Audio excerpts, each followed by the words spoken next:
Alors effectivement, oui, nous les Gilets jaunes constituants de l'Essonne, du 93... Voilà, franc CFA euro égale esclavage, récupérons la planche à billets. Donc il y a un combat commun. C'est exactement ce que vient d'amener donc Sébastien.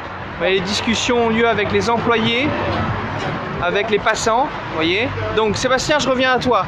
Donc c'est juste pour montrer la banderole, franc CFA euro égale esclavage, récupérons la planche à billets. C'est-à-dire il y a un combat commun entre le franc CFA, contre le franc CFA, mais aussi contre l'euro, qui est le point dénominateur commun, la servitude monétaire. Exactement, mais revenons d'abord sur la question du franc CFA, pour les gens qui ne connaissent pas cette question. Il faut savoir qu'aujourd'hui, on a 14 pays africains qui sont sous tutelle financière du Trésor public français. Ces pays sont les suivants: Bénin, Burkina Faso, Côte d'Ivoire, Guinée-Bissau, Mali, Niger, Sénégal, Togo, Cameroun, République centrafricaine, Congo. 200 millions de personnes qui sont sur curatelle financière, ce qu'on appelle une curatelle financière. Ils ne contrôlent ni leur monnaie, ni leur crédit, ni leur budget, ni leur déficit. C'est comme si, en France, voilà, quelqu'un possédait votre carte bleue et qu'il allait l'utiliser et vous donner 20 € ici, 20 € là pour pouvoir aller faire vos dépenses. Donc voilà la situation dans laquelle on se trouve, avec des situations terribles. Par exemple en France, il faut savoir que plus de 60% de l'électricité qu'on utilise vient de l'uranium du Niger, par exemple. Or, au Niger aujourd'hui, on a 14% des gens qui ont accès à l'électricité.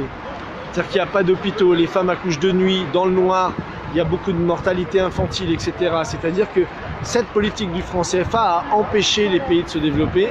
Aujourd'hui, si la France veut retrouver l'estime d'elle-même, il faut qu'elle puisse combattre ce système. Et il en va que les Français et les Africains, il y a beaucoup de la jeunesse africaine est en train de se lever contre le franc CFA, mais elle a besoin de la jeunesse française qui, elle, souvent n'est pas au courant de cesser de faire vos dépenses.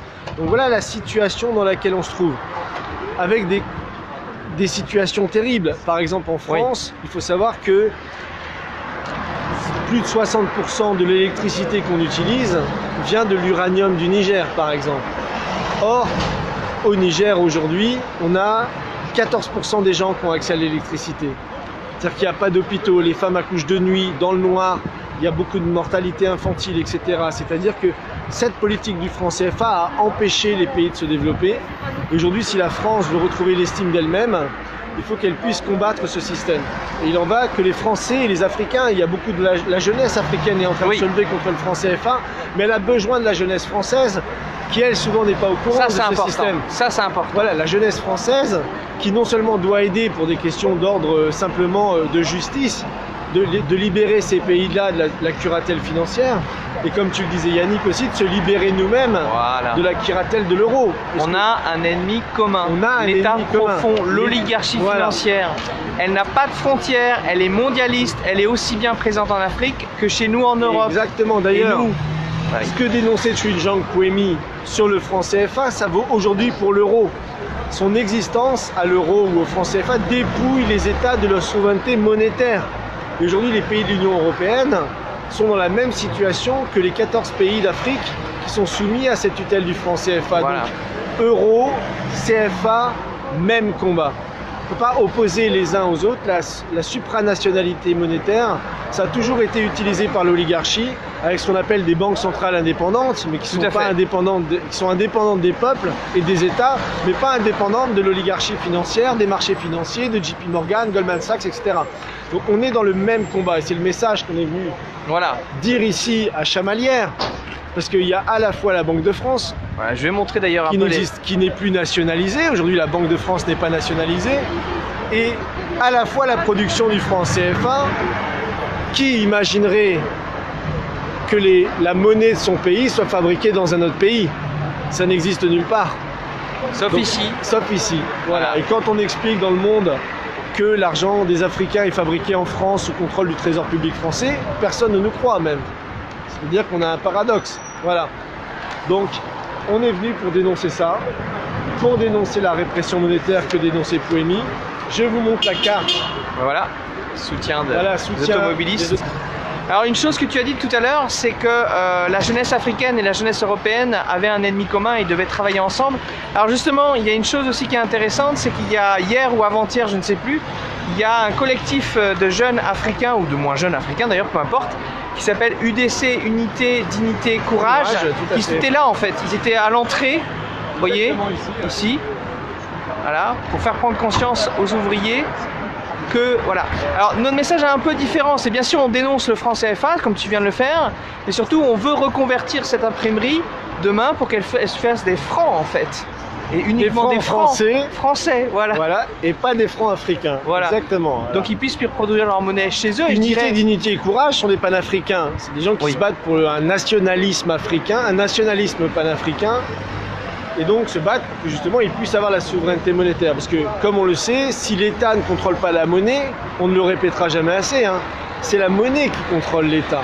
Donc aujourd'hui on a nombre de groupes africains dont Unité, dignité et courage, le collectif pour sortir du franc CFA.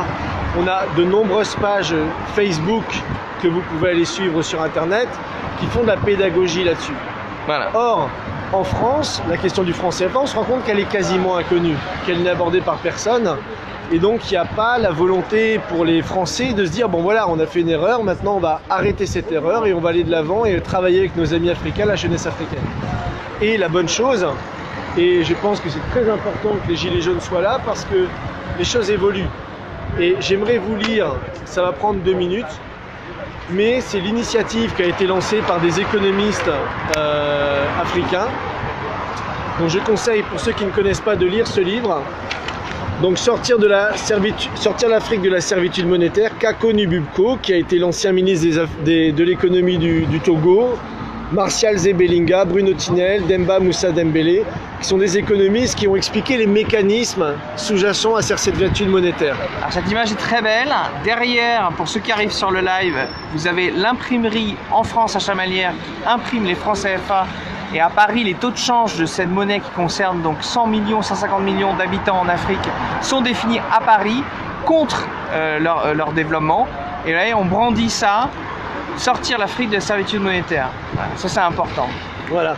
Et donc ces économistes, Kako Nububko et d'autres, viennent de organiser les premiers états généraux sur la question du franc CFA, donc au Mali. Donc ils étaient tout un groupe d'individus, donc je vais vous les citer, hein. Il y avait Aminata Dramane Traoré qui était ancienne ministre du Mali, Kako Nububko, ancien ministre du Togo, Mamadou Koulibaly de Côte d'Ivoire, Demba Moussa Dembélé du Sénégal, Issa Ndiaye du Mali, Martial Zebelinga du Cameroun, qui est l'auteur du livre, et Louis Magloire Kemayou et Taoufik Ben Abdallah de Tunisie et du Cameroun. Donc ils ont publié pour la première fois un appel qui fait le point